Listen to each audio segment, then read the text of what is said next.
Deməli bizim bugünkü mövzumuz olacaqdır Hindistan mövzusu. Elə deyil, birinci gəlir Hindistan.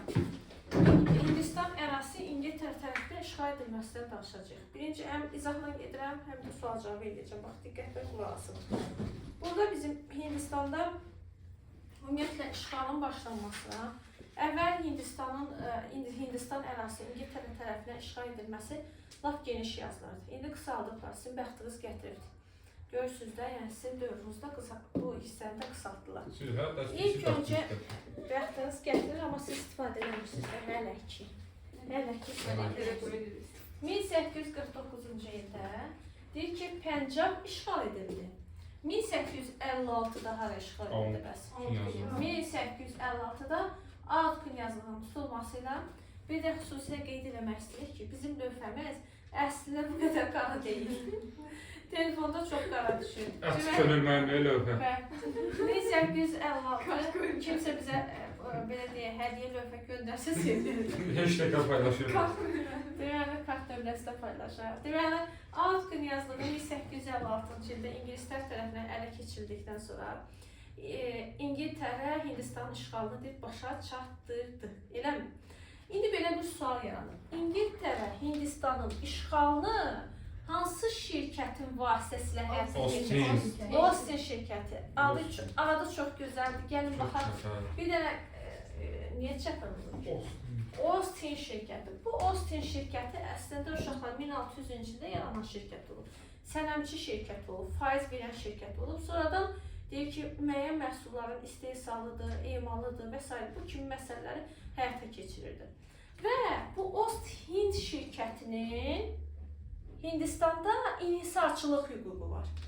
İndi belə bir sual yaranır. Aynen, inhisarçılıq nədir? Nədir? Nədir? Bax, mən sənə soruşum. Nədir inhisar? Keçən dəfə də izah eləmişim. Siz izah eləməlisiniz. İnhisarçılıq hüququ o deməkdir ki, bir məhsulun satışı, emalı yalnız bir şirkətə məxsusdur.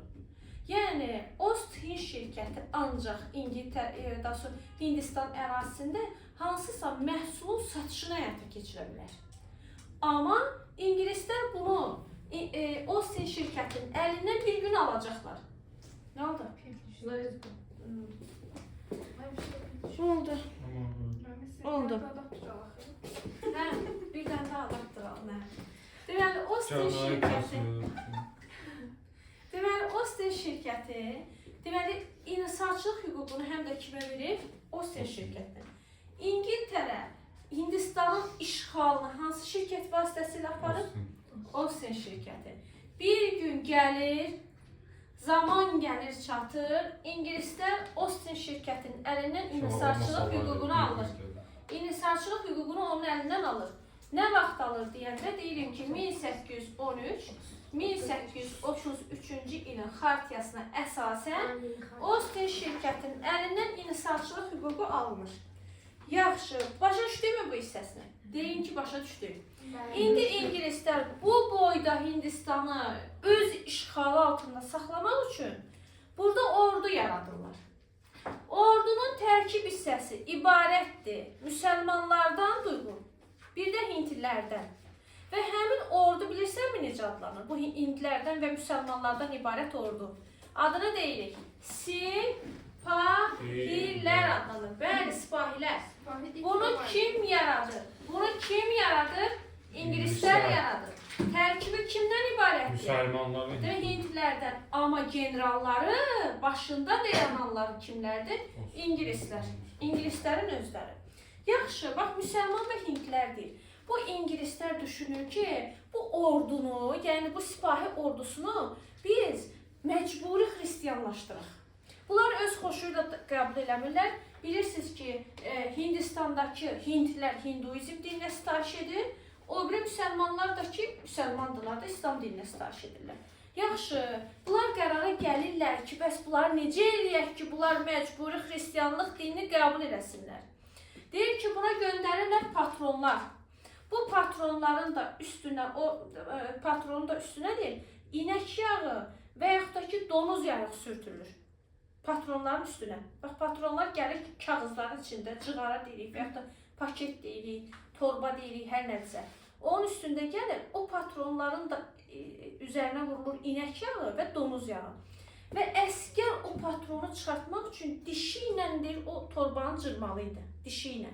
O donuz yağı müsəlmana günahdır, inək yağı kimə günahdır bəs? Hindlərə. Bunlar da əlbəttə qəzəbləndilər, dedilər, siz bizi təhqir mi edirsiniz? Təhqir edirlər də. Baxı, bunlar öz dinlərinə inanırlar, buna əqidələri var bu insanların. Və gün gəlir, bu İngilislərin bu müstəmləkə siyasətinə qarşı hansı üsyanı qaldırırlar? Sipahilər. Sipahilər üsyanı qaldırmış olur. Sipahilər üsyanı neçənci il? 57. Neçə il davam edirdi? 2 il. İlk əvvəl qalib gələ bilibmi? Gələ bilib. Hətta öz hökümdarlarını belə seçiblər. Öz hökümdarları kim idi? İkinci Bahadır. Bəli, hər şey, bəli, ikinci Bahadırın başında çatdıq axırda. İkinci Bahadırı gətirdik. Sonra İngilislər onu həbsdir. Ay, sonra İngilislər bəli. 8-də həbs edir. 8-də. Həm də Monqol dövləti vardı, ondan sonra Bəli, qoydular. ona deyir 1 maya sürgün elədilər, elə deyilmi? Bundan da söhbət gedir. Yaxşı, nə vaxt yatırıldı bu üsyan? 59-da. Belə bir qənaətə gəlirəm. Sipahilər üsyanı nəyə görə baş vermişdi? Din dəyişilməsi. Din, məcburi xristiyanlaşdırma, sonra müstəmləkə siyasətinə qarşı baş vermişdi. Neçə il davam etmişdir bəs? Bəli, 2 il davam etmişdi. Nəticəsi nə olmuşdu? Yatırılmışdı, elə deyilmi? Kimi orada şah elan etmişdilər? İkinci Bahadır. İkinci Bahadır.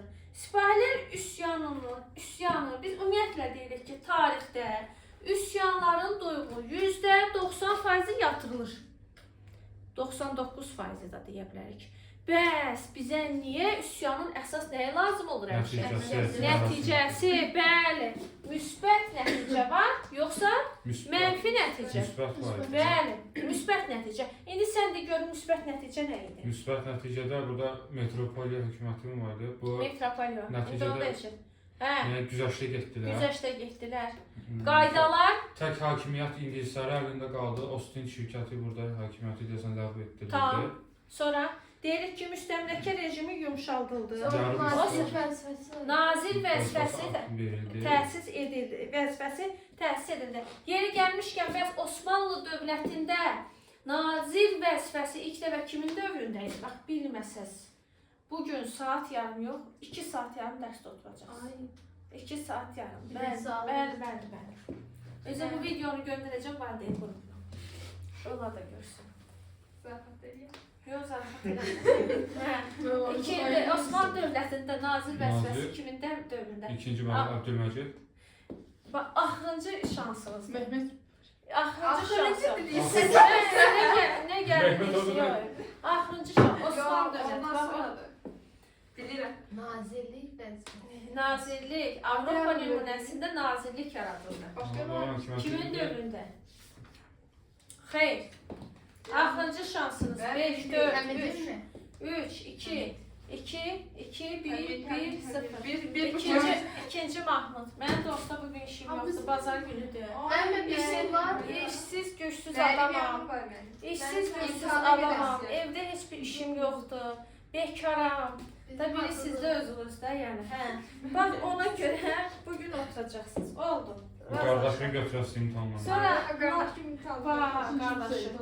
Davam edirik. Sonra Hindistanda ali hakimiyyət general qubernatordan kimə keçdi? Vitse-krala keçdi. Aha, imperatriça kimdir? Victoria. Victoria. Neçənci ildə idi? 1800 olacaqdı. İmperatriça olacaqdı.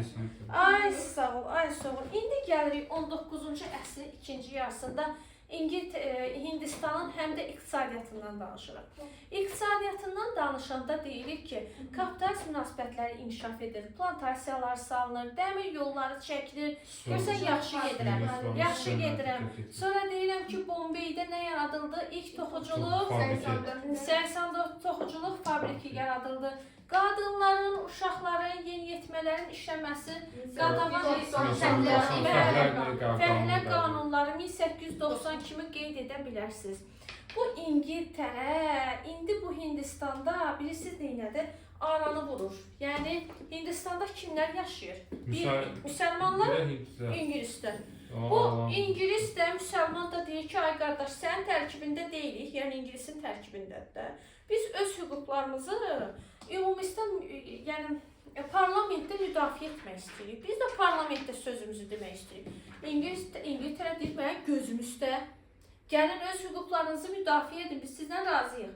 Amma ikiniz bir yerdə gəlin. Hintli ilə müsəlman bir yerdə gəlsin. Bunların da, bəli, bunlar da həm Hindlilər, həm müsəlmanlar birləşib yaradırlar Ümum Hindistan Milli Konqresi. Ümum Hindistan Milli Konqresi nə vaxt yaranıb deyəndə 1885-ci ildə. Və İngilis bilirdi ki, bunlar bura gələndə neyəcəklər? Öz hüquqlarını müdafiə edə bilməyəcəklər. Çünki öz aralarında yola gedə bilmirlər.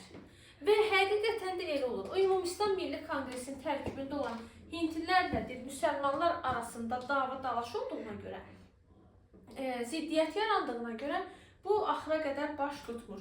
Bir də 20-ci əsrin əvvəllərində bir əsas cümlə var orada Hindistanda. Bax, kitab da qabağınızdadır. Sizdən soruşacağım.